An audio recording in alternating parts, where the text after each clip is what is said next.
आज के दूसरे वीडियो में हम हमारा लेसन आगे कंटिन्यू करते हैं। तीसरा पैराग्राफ और उसमें हमें अलग अलग स्टेप पॉइंट्स दिए गए हैं। तो ये हमारा पहला पॉइंट है जिसका टाइटल है बेटर प्रोडक्ट क्वालिटी। ऑटोफैब टेक्नोलॉजी आने से किस तरीके की असर, किस तरीके का परिणाम भुगतना पड़ेगा या तो लोगों को मिलेगा, वो हमें अब देखना है। तो पहलू जो आपको लक्षण है ये बेटर प्रोडक्ट क्वालिटी मतलब વધારે સારી પદાર્થની ગુણવત્તા, ક્વોલિટી એટલે ગુણવત્તા અને બેટર એટલે વધારે સારું, જ્યાદા अच्छा। The automated methods of inspection, inspection એટલે નિરીક્ષક જે નિરીક્ષણ કરવાનું કાર્ય કરતો હોય તેવો વ્યક્તિ, એન્ડ એસેમ્બલી, એસેમ્બલી એટલે બધી વસ્તુઓ ભેગી કરીને મિક્સ કરીને બનાવતી નવી વસ્તુ। એસેમ્બલી એટલે સભાખંડ પણ થાય, એસેમ્બલી હોલ। અહીંયા આપણે એસેમ્બલી એ મિશ્રણના અર્થમાં લેવાનું છે વિદ્યાર્થીઓ। will improve the quality and durability of products। Automated ટેકનોલોજીમાં વિવિધ પ્રકારની વસ્તુઓનું મિશ્રણ કરવામાં આવશે, એનું બરાબર કમ્પ્યુટર દ્વારા ઇન્સ્પેક્શન એટલે કે નિરીક્ષણ કરવામાં આવશે।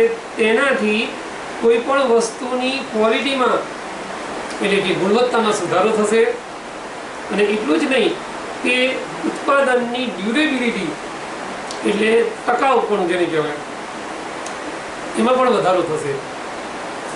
કેમ કે કસ્ટમર જ્યારે પોતાના ઘર માટે કોઈ વસ્તુ ખરીદે છે ગ્રાહક, ત્યારે એના ઘરમાં કેવા પ્રકારનું એને મૂકવાની વ્યવસ્થા છે, કેવા પ્રકારના એમના ઘરનો યુઝ છે, કેટલાક લોકો વસ્તુને વ્યવસ્થિત રીતે નિયમ પ્રમાણે વાપરતા હોય છે, ડિસિપ્લિનથી વાપરતા હોય છે। જ્યારે કેટલાક ઘરમાં આપણે જોઈએ છીએ કે ગમે તે વસ્તુ હોય ને તો એનો ઉડઝૂડ ઉપયોગ થતો હોય છે, મતલબ કે જે મન ફાવે તેવો ઉપયોગ થતો હોય છે। ફોર એક્ઝામ્પલ આપણે ઉદાહરણ લઈએ રેફ્રિજરેટરનું, તો કેટલાક લોકો રેફ્રિજરેટરને એકદમ ચકાચક રાખતા હોય છે, બહારથી લૂછી કરીને વ્યવસ્થિત રીતે, અંદર સહેજ પણ કોઈ વાયરિંગમાં કે એમાં પાણી ના જવા દે, એનું જે ઉપરનું આઈસ બનાવતું જે ભાગ હોય આઈસ સેક્શન બરાબર છે એને જ્યાદા સમય વધારે સમય ખુલ્લો ના રાખે કે જેથી એમાંથી ગેસ બહાર ના નીકળી જાય। તો આ રીતનું ધ્યાન રાખીને એનો યુઝ કરતા હોય છે। એને ડિફ્રોસ્ટ કરવાનું હોય તો પણ અઠવાડિયામાં 2 વખત જે નિયમ પ્રમાણે કરવું પડે એ પણ કરી નાખતા હોય। કઈ સિઝનમાં કેટલા પોઈન્ટ પર એને ચલાવવું એ પણ તેઓ અંદર ગાઈડ નાની માર્ગદર્શિકા આપી હોય છે, એમાં જોઈને એ પ્રમાણે યુઝ કરતા હોય છે।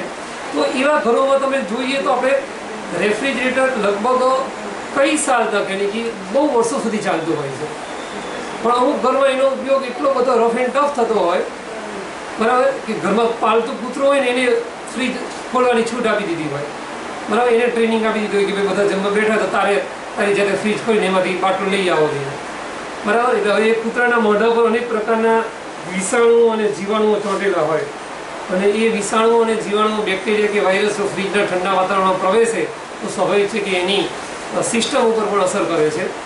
એટલું જ નહીં, કૂતરાના પગની છાપ, જોરથી બારણું બંધ કરવાનું પછાડીને બરાબર છે, આ બધું કરવાથી અને ઘણા લોકો તો ફ્રીજના બારણા એનું ખુલ્લા મૂકી દેતા હોય છે, અડધું બારણું સહેજ આટલું ખુલ્લું મૂકી દે તો એનાથી શું થાય છે કે પેલો ગેસ જે હોય છે બહાર નીકળી જાય છે અંદર અને ઠંડક જેવી થતી નથી, લાંબા ગાળે કોમ્પ્રેસર પર અસર થાય છે। કેટલાક લોકો ડિફ્રોસ્ટ સરખું નથી કરતા હોતા। તો જેવી તમે વસ્તુનો વપરાશ કરો છો એ તમને તમારા ઘરના સભ્યોનો ખબર હોય છે કે ભાઈ અમારા ઘરના સભ્યો કેવા છે। એ દુકાનદારને ખ્યાલ ના હોય, શોપકીપરને ખ્યાલ ના હોય એનો કે ભાઈ આમના ઘરમાં કેવો યુઝ થવાનો છે બરાબર છે। તો અહીંયા જ્યારે કસ્ટમર ગ્રાહક પોતે વસ્તુ બનાવશે ને ત્યારે એ ધ્યાનમાં રાખીને બનાવશે કે ભાઈ આપણા ઘરમાં બધા આનો રફ એન્ડ ટફ ઉપયોગ કરે છે તો પછી આપણે એને વધારે ટકાઉ બનાવડાવીએ પહેલાંથી જ। અને ઘણા લોકોને ખ્યાલ હોય કે ભાઈ આપણા ઘરમાં આપણે 5 સભ્યો છે, 5માંથી ખાલી 3 જણ ફ્રીજનો ઉપયોગ કરવાના છે, 2 જણ તો એજેડ છે, દાદા દાદી હોય તો એ તો ખાલી બેઠા બેઠા મંગાવશે, બહુ એની જાતે યુઝ પણ નહીં કરે। તો આપણે થોડું ઓછું સસ્તું ભાવનું કે ઓછી ક્વોલિટીનું ફ્રીજ લઈશું તો આપણે લાંબો સમય ચલાવી શકીશું એને। તો આ રીતની કસ્ટમરને જ્યારે પોતાને ખબર હોય ત્યારે પોતાની જાતે એ પ્રકારની વસ્તુનું પ્રોડક્શન કરીને ડિઝાઇન કરીને એ વસ્તુ બનાવે તો એની ડ્યુરેબિલિટી એટલે કે જેનું ટકાઉપણું છે વધી જતું હોય છે। તો ઓટોમેટેડ ફેબ્રિકેશનમાં આ એક વધારે પ્લસ પોઈન્ટ ફાયદો સાબિત થશે। હવે ફ્રેન્ડ્સ આપણે આગળ જોઈએ કે આ પોઈન્ટ્સમાં આપણને શું કહેવામાં આવ્યું છે તે।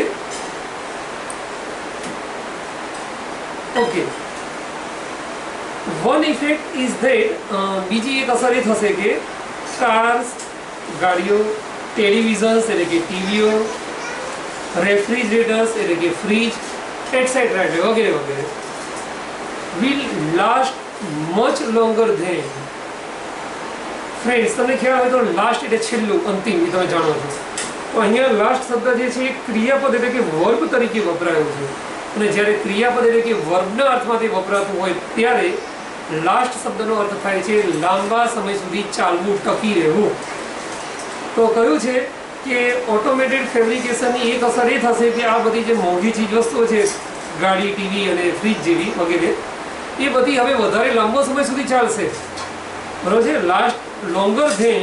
હવે એના પછીનું પાનું જુઓ, પહેલી લાઈનમાં અર્લિયર મોડેલ્સ, જે પહેલાંના નમૂનાઓ બધા મોડેલ્સ બનતા હતા એના કરતાં હવે જે તમે નવી વસ્તુ બનાવીને ઘરે લઈ જશો એ વધારે સમય ચાલશે. ધેરફોર, તેથી જ there will be decline in need for replacement. Decline એટલે ઘટાડો થવો, મતલબ કે કમ હોના. અને તેથી જ ઓટોફેબ ટેકનોલોજી આવવાથી કઈ વસ્તુની જરૂરિયાતમાં કમી આવશે એટલે કે ઘટાડો થશે? रिप्लेसमेंट એટલે કે अदला बदली में. हम किसी चीज़ वस्तु की अदला बदली करने जाते हैं, उसको रिप्लेस कराने जाते हैं, बराबर, बार बार. कुछ लोग 6 महीने की वारंटी होती है तो उसमें 2-3 बार तो वो दुकान के यहाँ चक्कर मार के आते हैं. जैसे कि छोटा सी हम बात करें कि गैस जलाने का जो लाइटर आता है, बराबर, उसमें 6 महीने की ज़्यादा से ज़्यादा गारंटी मिलती है, वारंटी मिलती है कि वो रिप्लेस कर देता है. कुछ में 3 महीने की आती है, कुछ में शायद पूरी साल की भी आती होगी. तो कुछ लोग क्या करते हैं, वो लाइटर का प्रॉपरली यूज़ नहीं करते हैं, उसको ऐसे फेंकते हैं, उसको ऐसे पछाड़ के रखते हैं, बराबर, जोर से बेंग करके रखते हैं. कुछ लोग उनको पानी के नज़दीक रखते हैं, कुछ लोग पानी वाले हाथों से या तो पानी वाले पोछे से उसको उसकी साफ़ सफाई करते हैं. तो इन चीज़ों से क्या होता है, उनके अंदर के जो स्पार्क होते हैं वो ठीक तरीके से काम करने बंद हो जाते हैं और हम गैस को लाइटर से चला नहीं पाते हैं. तो कुछ लोग फ़ौरन उसको रिप्लेस कराने दौड़े जाते हैं. कुछ लोग कपड़ों में भी ऐसा करते हैं, बराबर. घर लाने के बाद उनको कपड़ों में कोई ना कोई खामी आती है, या तो दूसरे कोई लोग बोले कि भाई ये तो अच्छी नहीं है, आउटडेटेड फैशन हो गई है, तो उसको भी रिप्लेस कराने दौड़ जाते हैं वापस, बराबर है. अभी तो थोड़ा अच्छा है कि कोरोना की वजह से दुकानदारों ने बंद कर दिया है, गवर्नमेंट ने भी ना बोल दी है कि भाई किसी चीज़ की रिप्लेसमेंट करो ही मत.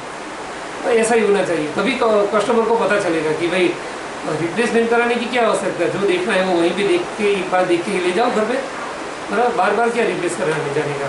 दुकानदार का भी टाइम इम्पोर्टेंट नहीं होता है, वो भी बेचारा फालतू नहीं बैठा होता है. ओके, तो ऑटोमेटेड फैब्रिकेशन के आने से एक लाभ ये होगा, फ़ायदा ये होगा कि फिर बहुत सारी चीज़ वस्तुओं की रिप्लेसमेंट कराने की कभी आवश्यकता ही नहीं होगी, क्योंकि वो लंबे अरसे तक चलेगी. आपने खुद डिज़ाइन तैयार की है, आपने मटेरियल भी खुद चुना है कि भाई मुझे इस पैसे से बनाना है, तो बस दुकानदार तो आपको बनाने देने वाला है, उसकी तो और कोई जिम्मेदारी हुई नहीं है. ठीक है. तो यहाँ पर एक फ़ायदा ये भी होगा कि रिप्लेसमेंट यानी कि जो अदला बदली करने जाने की जो जफ़ा होती है वो ऑटोफेब टेक्नोलॉजी की वजह से निकल जाएगी. अब हमें देखना है आगे कि क्या दिया गया है. अब दूसरा पॉइंट आ रहा है मोर रिसाइकलिंग.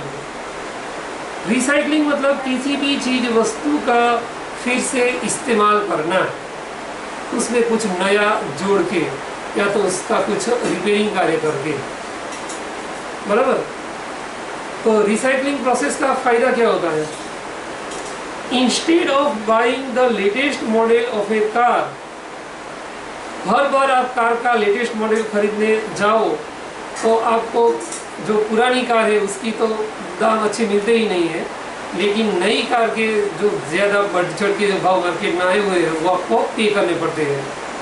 तो हर बार नया मॉडल खरीदने की जगह और throwing away in old toaster, और दूसरी एक चीज़ का हमें यहाँ पर एग्जांपल दिया गया है, टोस्टर बनाने का इलेक्ट्रिक जो मशीन आता है वो पुराना. कुछ लोग क्या करते हैं, रिपेयरिंग कराने की जगह नहीं रखते. ये क्या, रिपेयर कराने के वाले के यहाँ ले जाओ, मगजमारी करो, घर पे आओ, फिर से बिगड़ जाए तो वापस जाओ. हाँ, ये सब क्या करेगा, उसकी जगह उसको फेंक दो, नया ला दो. तो पुरानी चीज़ वस्तु इस तरीके से आप भंगार में डाल दोगे तो उसकी कोई वैल्यू नहीं मिलेगी आपको. भंगार वाला तो अपने भाव से ले जाएगा, किलो के हिसाब से जितना भी होता है वो.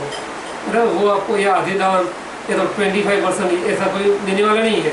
वो तो आपको कहाँ पे मिलेगा, जब आप उस प्रोडक्ट को रिप्लेस कराने जाओ, उसको रिसाइकलिंग प्रोसेस में डाल दो, तो क्या होता है कि आपको उसी चीज़ में से थोड़े से ही पैसे ऐड करके नई चीज़ वस्तु जो आपको चाहिए वो मिल जाती है।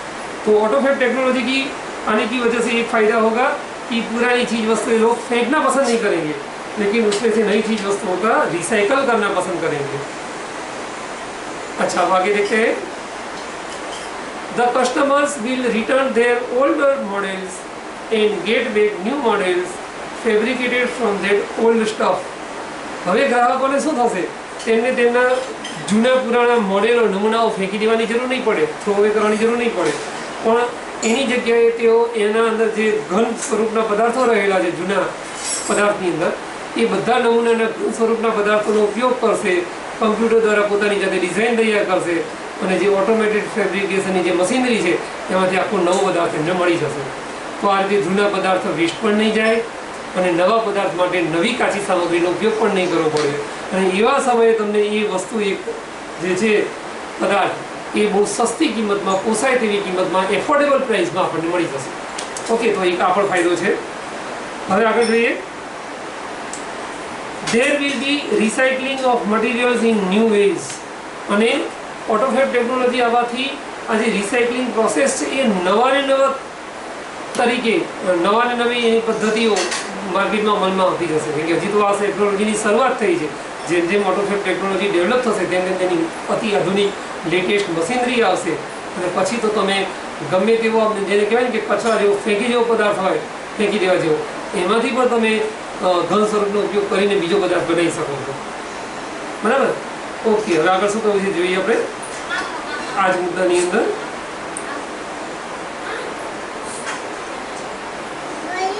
ઓકે, તો એમાં આપણે કહું છે આગળ,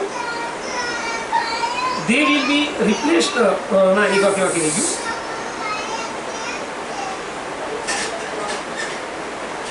There will be recycling of materials in new ways. This will be a great compensation to environment। તો એક નવો શબ્દ આવ્યો, કમ્પેન્સેશન। કમ્પેન્સેશન એટલે શું? તો કમ્પેન્સેશન એટલે આમ તો કમિશન કહેવાય, વળતર કહેવાય ગાણિતિક ભાષામાં, અથવા તો સેલિંગ, વેચાણની ભાષામાં। પણ અહીંયા આપણે કમ્પેન્સેશનનો અર્થ કરવાનો છે એડવાન્ટેજના અર્થમાં, ફાયદાના અર્થમાં કરવાનો છે। પર્યાવરણને બહુ મહાન ફાયદો થશે, મોટો ફાયદો થશે ઓટોફેબ ટેકનોલોજી આવવાથી। કેમ? કારણ કે અત્યારે ઘણી બધી વસ્તુ આપણે એમને વેસ્ટેજ ફેંકી દઈએ છીએ, અને એ પર્યાવરણમાં એનું જો વિઘટન ના થઈ શકતું એ વસ્તુઓનું, તો એમને પડે એ વસ્તુઓ પર્યાવરણને નુકસાન પહોંચાડે છે। જેમ કે ખાસ કરીને વધારે પ્લાસ્ટિક, જે પ્લાસ્ટિક નોન ડિગ્રેડેબલ છે, બરાબર છે, એવું પ્લાસ્ટિકનો આપણે જો ઉપયોગ કરીએ છીએ તો એના કારણે વાતાવરણને બહુ જબરજસ્ત હાનિ એટલે કે હાર્મ પહોંચે છે, નુકસાન પહોંચે છે, અને વાતાવરણનું પોલ્યુશન એટલે કે પ્રદૂષણ પણ વધારે પ્રમાણમાં ફેલાય છે। તો આ રીતે ઓટોફેબ ટેકનોલોજી આવવાના કારણે પર્યાવરણને બહુ મોટો ફાયદો થઈ જશે એવું આપણને આ બીજા મુદ્દાના લાસ્ટ વાક્યમાં કહે છે। હવે આપણે ત્રીજા નંબરનો પોઈન્ટ જોવા જઈ રહ્યા છે, જેનું ટાઇટલ છે the return of the village craft worker. Return એટલે વાપસી, મતલબ કે પાછું ફરવું છે। વિલેજ ક્રાફ્ટ વર્કર એટલે ગામડાના હસ્તકલા કારીગરો, જે હસ્તકલા એટલે કે હાથ વડે બનાવવામાં આવતી જે કલા કારીગરી છે તેના મજૂરો, કારીગરો, એ લોકો પોતાના ગામમાં પાછા આવશે। અત્યારે તમે જુઓ કે ગામડાની હસ્તકલાની વસ્તુઓ જે હોય છે ને એ ખૂબ મોંઘી હોય છે, અને એમને બનાવવામાં પણ સમય બહુ વધારે જાય છે, મહેનત પણ વધારે જાય છે, એટલે અત્યારે મશીનરી પર આધારિત વસ્તુઓનું વેચાણ વધી ગયું છે, અને એ પ્રમાણમાં થોડી સસ્તી પડે, કારણ કે એક સામટું એનું જથ્થાબંધ ઉત્પાદન થતું હોય એટલા માટે। હવે ઓટોફેબ ટેકનોલોજી આવવાના કારણે શું થશે, તો આ જે મોટા મોટા મશીનો છે, મોટી મોટી ફેક્ટરીઓ છે, બધું બંધ થઈ જશે। નાના પાયે નાના કારખાના, નાની ફેક્ટરીઓ અને આવા ગામડાના જે હસ્તકલા કારીગરો હશે એમની બનાવેલી ચીજ વસ્તુનું વેચાણ વધી જશે, કારણ કે એ લોકો શું કરે છે, દરેક પ્રકારના લોકોને ધ્યાનમાં રાખીને વસ્તુ બનાવે છે। જ્યારે આ મોટી મોટી ફેક્ટરીઓમાં કયા પ્રકારની વસ્તુઓ બને છે, સમાજનો જે મોટા ભાગનો વર્ગ પસંદ કરતો હોય આપણે વાત કરીએ આગળ કે ભાઈ મોટી મેજોરિટી હોય 70% જેવી પબ્લિકની પસંદ, એ પ્રકારની વસ્તુઓ બનાવતો હોય છે, બરાબર. એટલે આ હસ્તકલા કારીગરો છે એમનો ફરી પાછો એક સુવર્ણ યુગ આવશે જો ઓટોમેટિક ટેકનોલોજી આવશે તો. હવે આપણે આગળ જોઈશું વિદ્યાર્થી મિત્રો.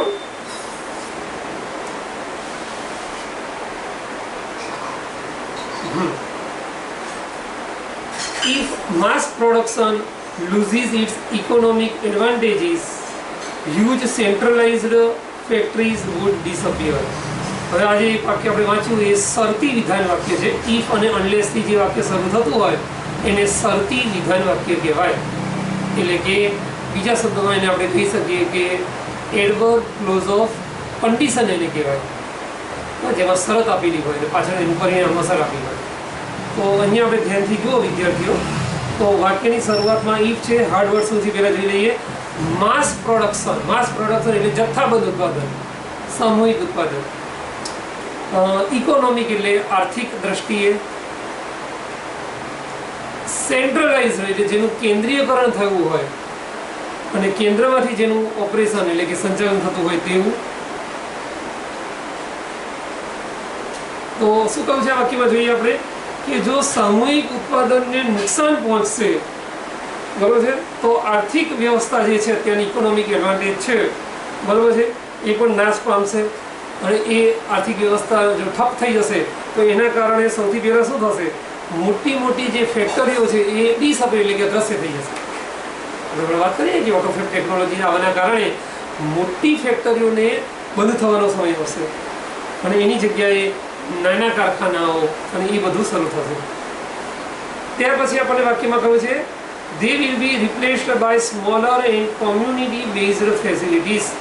આપ્યું છે જો એના પછીના વાક્યમાં કે તેનું સ્થાન કોણ લેશે, તો તેનું સ્થાન લેશે નાની અને કોમ્યુનિટી બેઝડ એટલે કે સમાજ દ્વારા સંચાલિત, લોકો દ્વારા સંચાલિત ઉત્પાદન ધરાવતો ફેક્ટરીઓ, એના દ્વારા તેનો ઉપયોગ થઈ જશે.